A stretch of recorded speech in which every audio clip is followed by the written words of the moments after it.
Okay, I'm not going to do all the math on this, but let's do a quick storytelling version of the prisoner's dilemma. You can look this up. It's used in a lot of different areas in economics, used in political science.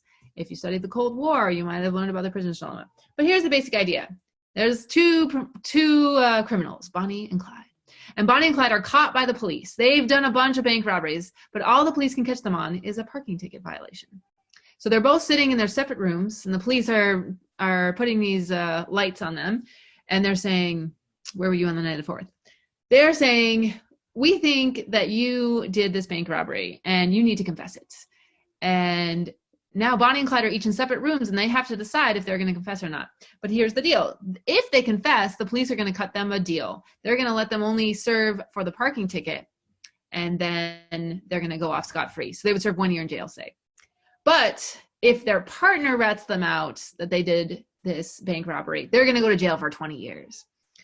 So we would really like to think that, oh, they're all going to stand firm. Bonnie and Clyde are going to stand together and no one's going to confess.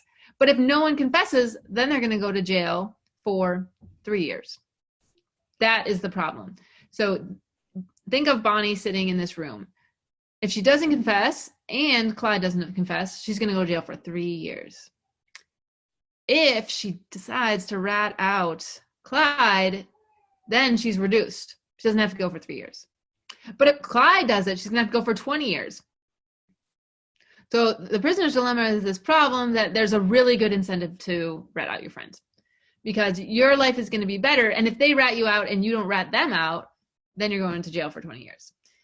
Prisoner's dilemma is a classic example of game theory where the optimal outcome won't happen because of some incentive structure. There's nothing forcing you to pick the best long-term outcome because you're not cooperating.